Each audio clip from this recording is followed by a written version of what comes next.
Hey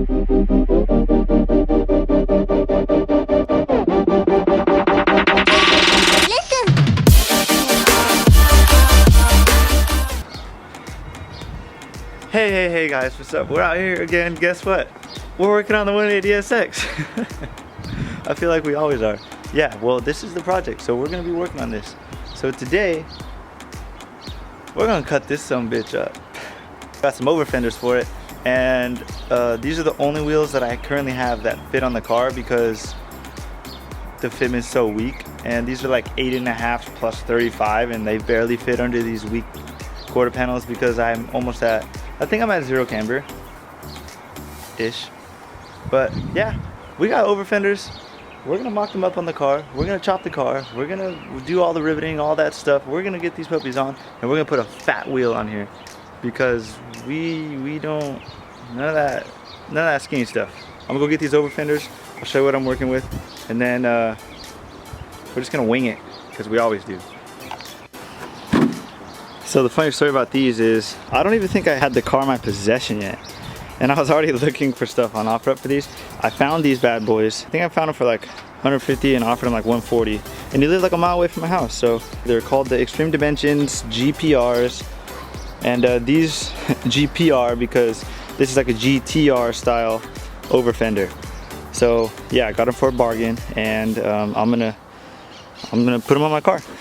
These don't have to be the last ones that I put on, but I'm gonna put these on because all the ones that I want are really expensive. The Spirit Ray are really expensive. So yeah, this big arch right here, we're gonna cut that off because we need all the room we can get, but we're probably gonna do that last. Here's the car, here's what we're working with.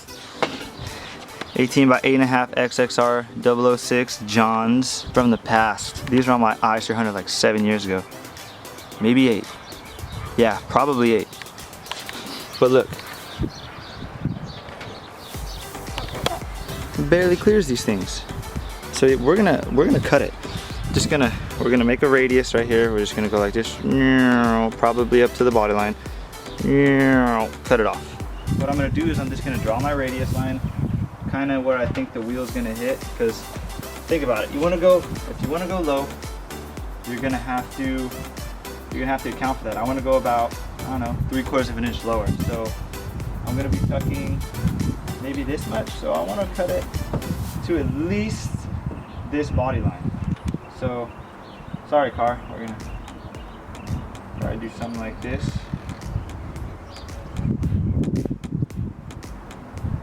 Wow, that turned out really good actually. Probably gonna do it like that, maybe a little bit more like that, maybe. That looks pretty good. Maybe we'll go a little bit higher. Maybe we'll go, whoops, like that. Like that. Maybe like that. I don't really know. Let's just get to cutting. Sorry, car.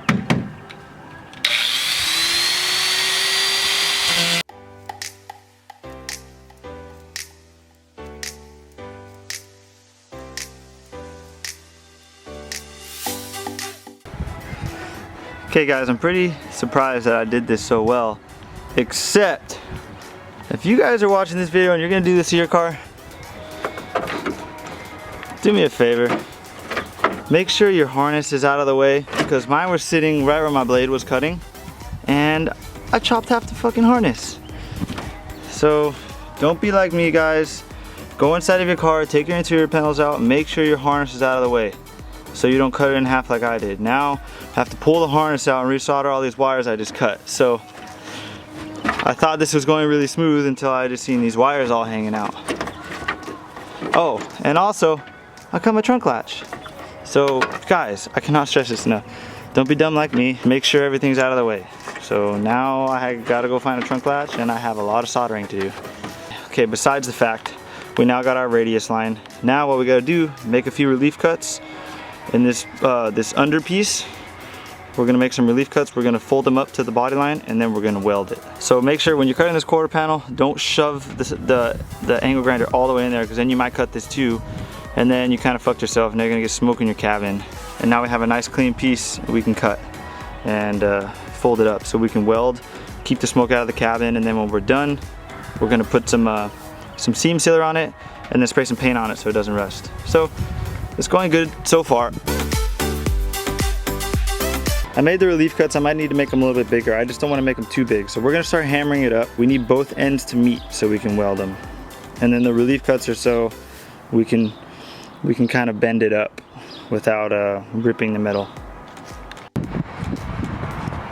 Okay guys, I did some minor prep work just because this is all gonna be hidden. But as you can see, I made my relief cuts right till the end of here. That way I could make my welds, and then when I'm done, I could just cut all this excess off. So I have it clamped right here, and I'm just gonna tack a few spots that are touching, and then I'm gonna move the clamp around. Kind of sucks, I put a big dent in the quarter panel, but you're not gonna see any of that. It's all gonna be under the overfender. So I'm just gonna do some few tacks to hold it through because it's kind of a big gap. And then we're gonna do some welding. I got the welder right here. It's been a while since I welded, but we're just gonna go. We're gonna wing it. Let's do it. You guys are never gonna believe this.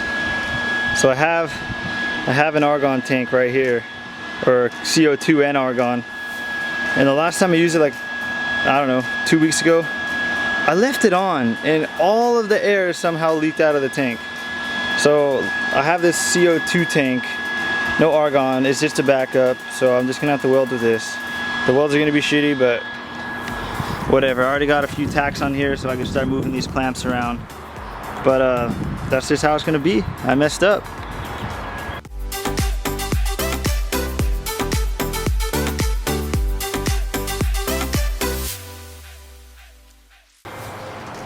Woo!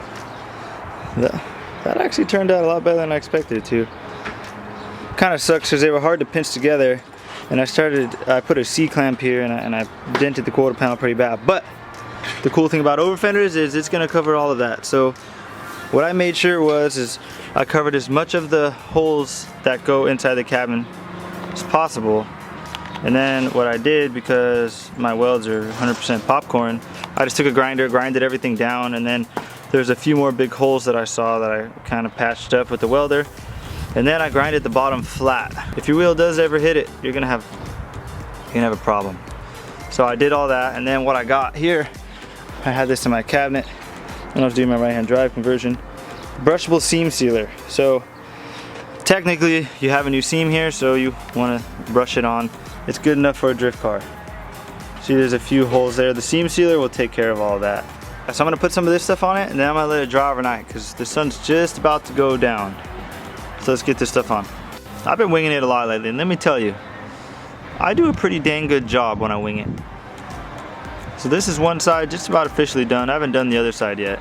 I'm a little nervous because that side, it's a lot worse than this side. It was a little sloppy because there was a lot of Bondo. So tried to do it the best that I can. And there was a lot of holes in the fender well from previous repairs. I just slapped seam sealer on to cover the holes. But looks a lot better after the seam sealer's on. So like I was saying, when you have all of these puppies on there, I think this was like right here, you do as much welding as you can before you cut these off, because this is kind of like your leverage. So and you don't want to cut too far, or else you're gonna have you're gonna kind of see like rips on the inside of your fender well, and it's gonna look weird, and you have to weld those closed so you know stuff doesn't get in there. So as you can see, I did pretty good on this one. I got everything welded, and then I just cut all these off. But yeah, came out super good. A lot better than I anticipated. When you get these overfenders, they come with this huge lip. And it's just like, okay, if these are 50 mil overfenders, that's a 50 mil lip. So it just doesn't make sense to have that on there. You gotta cut it off so you can have the clearance that you need. We got our cut, we're gonna keep the ends so we can mount on both sides. That way it still looks kind of pretty. And then we'll cut out the whole middle section.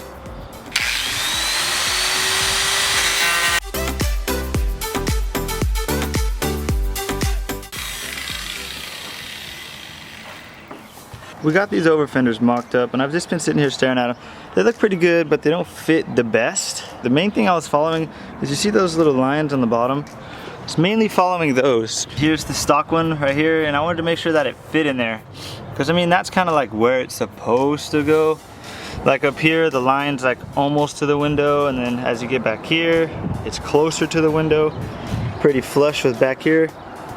Pretty flush with the corner, and this little piece below the light, pretty flush with that. So I'm happy with this side. I just took a bunch of tape, mocked it up to make sure it's not moving. See the back body line, same. Pretty much sitting right in there. I made sure that you can open this. It doesn't open the best, but it does open. This side didn't really fit as well. You can see here, I made the body line sit where it's supposed to. This is a little off and a little ugly. This fits fine, but not like the other side. Kind of like a little, it sits flush if I push it higher, but then it's not lined up properly. It pretty much sits the same everywhere else. The body line's okay, but I have everything taped down, and this is where I want it. I'm probably just gonna start drilling holes only in the corners, because I don't like a lot of rivets. Probably do one right here in this corner, right here in this corner, this corner, this corner, and this corner.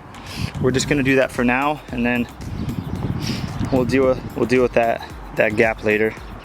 Not a big deal. How many total rivets? 1, 2, 3, 4, 5, maybe 6. Actually, we won't do the inside corners, so we'll just do the outer corners. 1, 2, 3, 4, 5. Because it's gonna have to come off anyways. If I ever want to put more, I can always put more, but you can never cover up a hole without bodywork. So we're gonna go find our rivets, find out what size we need to drill these holes, and we're just gonna rivet these things on here.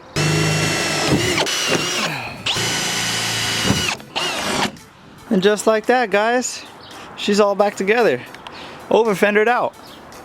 I like the not a lot of rivet look. It looks great. This turned out a lot better than I expected it to. I feel like that's everything that I do to this car. And I also bottomed out the coilovers. Still has all the perches on it. I could probably take 1 or 2 of them off and just lock it out so we can get more lows. But it's pretty low. We're tucking tire. I gotta say, this is probably tucking the same amount of tire as my Lexus over there. What we got here, like it's like 2-finger gap from the lip of the rim. Let's check the Lexus. Ooh, the Lexus is, a 3-finger gap.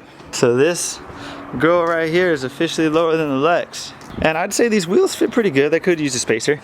I could fit my whole hand there pretty good. I like it a lot. Now the wheels kind of go right to the fenders like they're supposed to. So that project was a pain in the ass, but I'm glad it's over. Oh, let's see what the door's closed. Lines up pretty good. Let's check the other side. Damn. Not bad, Andrew. Not bad. All 4 coilovers are bottomed out with no motor. She'll get lower. Well, guys, I hope you enjoyed today's video of us putting overfenders on the 180SX. Turned out really good. And that's just another thing checked off the list, so we can move on to the next thing. Stay tuned for the next video. We're gonna be doing something special.